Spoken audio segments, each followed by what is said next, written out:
مفتی خالد الازہری کے اصلاحی بیانات اور وظائف کے لیے مفتی صاحب کا یوٹیوب چینل سبسکرائب کریں۔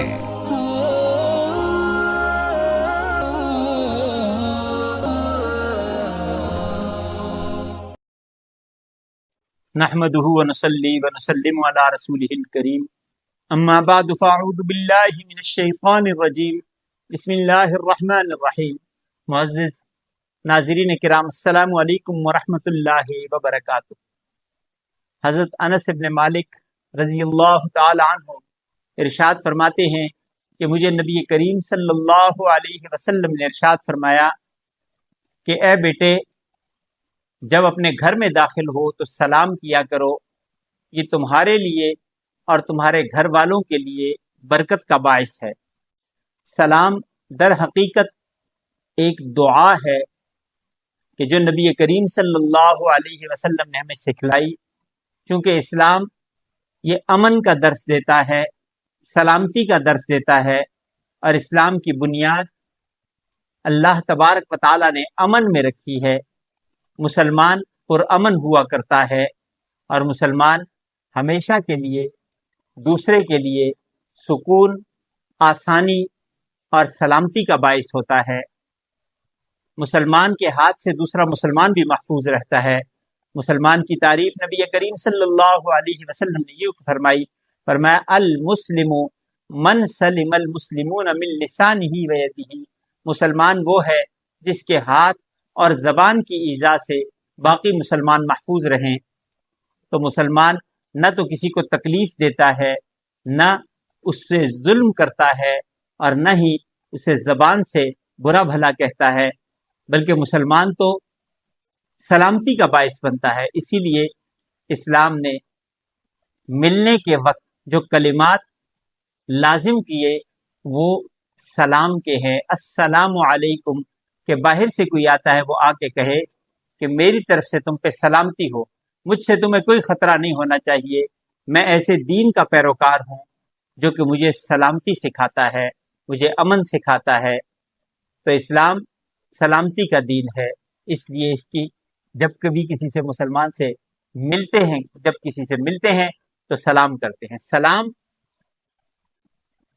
افشوا السلام، نبی کریم صلی اللہ علیہ وسلم نے ارشاد فرمایا سلام کو عام کرو، چاہے تم جانتے ہو پھر بھی سلام کرو، نہیں جانتے پھر بھی سلام کرو، اس لیے کہ جب سلام کیا جائے گا تو اس سے محبتیں بڑھیں گی۔ جب آپ کسی کو دعا دیں گے تو دوسرا بندہ بھی آپ کو جواب میں دعا ہی دے گا۔ اگر وہ آپ سے اپنے آپ کو مامون اور محفوظ محسوس کرے گا تو وہ اس کے شر سے بھی آپ بچ جائیں گے۔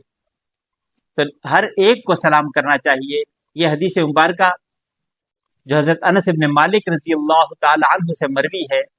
انس بن مالک رضی اللہ تعالی عنہ جلیل القدر صحابی ہیں، اور انہیں نبی کریم صلی اللہ علیہ وسلم کی خدمت کا موقع ملا جب پاک پیغمبر صلی اللہ علیہ وسلم ہجرت کر کے مکہ مکرمہ سے مدینہ طیبہ تشریف لائے۔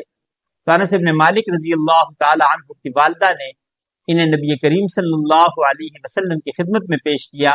یہ اس وقت انس بن مالک 10 سال کے تھے، اور انہیں نبی کریم صلی اللہ علیہ وسلم کی خدمت میں پیش کر کے ان کی والدہ نے عرض کی کہ اے اللہ کے رسول صلی اللہ علیہ وسلم، میں نے اپنے اس بیٹے کو آپ کی خدمت کے لیے وقف کر دیا ہے، یہ آپ کی خدمت کرے گا۔ آپ صلی اللہ علیہ وسلم نے قبول فرمایا، اور انس بن مالک نبی کریم صلی اللہ علیہ وسلم کی خدمت پہ معمور ہو گئے۔ خوش قسمت ترین انسان تھے۔ نبی کریم صلی اللہ علیہ وسلم کی بہت زیادہ قریب رہنے کا انہیں موقع ملا۔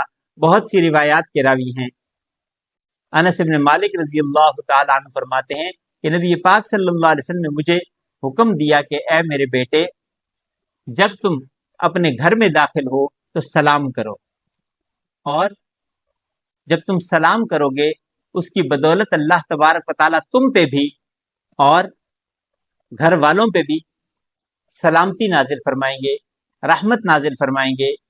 جب انسان سلام کرتا ہے، جس کسی کو سلام کرے اگر وہ جواب دے دے گا تو وہ جواب اس کے لیے ایک دعا کی صورت ہو جائے گا۔ سلام کرنا سنت نبوی صلی اللہ علیہ وسلم ہے، لیکن جب کسی کو سلام کر دیا جائے تو اس کا جواب دینا واجب ہے۔ تو فرمایا انس بن مالک کو پاک پیغمبر صلی اللہ علیہ وسلم نے گھر میں داخل ہو تو سلام کیا کرو، اس سے گھر میں برکتیں آئیں گی، اس سے اللہ کی رحمتوں کا نزول ہوگا اور گھر میں امن و سلامتی، لڑائی جھگڑے ختم ہو جائیں گے۔ اسی لیے جس گھر میں گھر والے گھر میں داخل ہوتے وقت سلام کرتے ہیں اس میں اللہ تبارک و تعالیٰ کی طرف سے مالی برکتیں بھی آتی ہیں، سکون اور امن بھی ہوتا ہے، لڑائی جھگڑوں سے بھی اللہ تبارک و تعالیٰ اس گھر کو بچائے رکھتے ہیں، اور اللہ تبارک و تعالیٰ اپنی رحمت کا مستحق بنا دیتے ہیں۔ جب انسان سلام کرتا ہے تو فرشتے بھی اس سلام کا جواب دیتے ہیں، اور وہ جواب جب فرشتوں کی طرف سے آتا ہے تو ان کے جواب کو اللہ تبارک و تعالیٰ قبول فرماتے ہوئے اس شخص پہ اپنی رحمت کا نزول کرتے ہیں۔ تو کوشش کریں، ہر مسلمان کو یہ کوشش کرنی چاہیے کہ وہ سلام کو عام کرے، ہر ایک کو سلام کرے۔ اللہ تبارک و تعالیٰ ہم سب پہ اپنا خاص فضل فرمائے، کرم فرمائے، آمین۔ زندگی باقی، ملاقات باقی، وآخر دعوانا ان الحمد للہ رب العالمین۔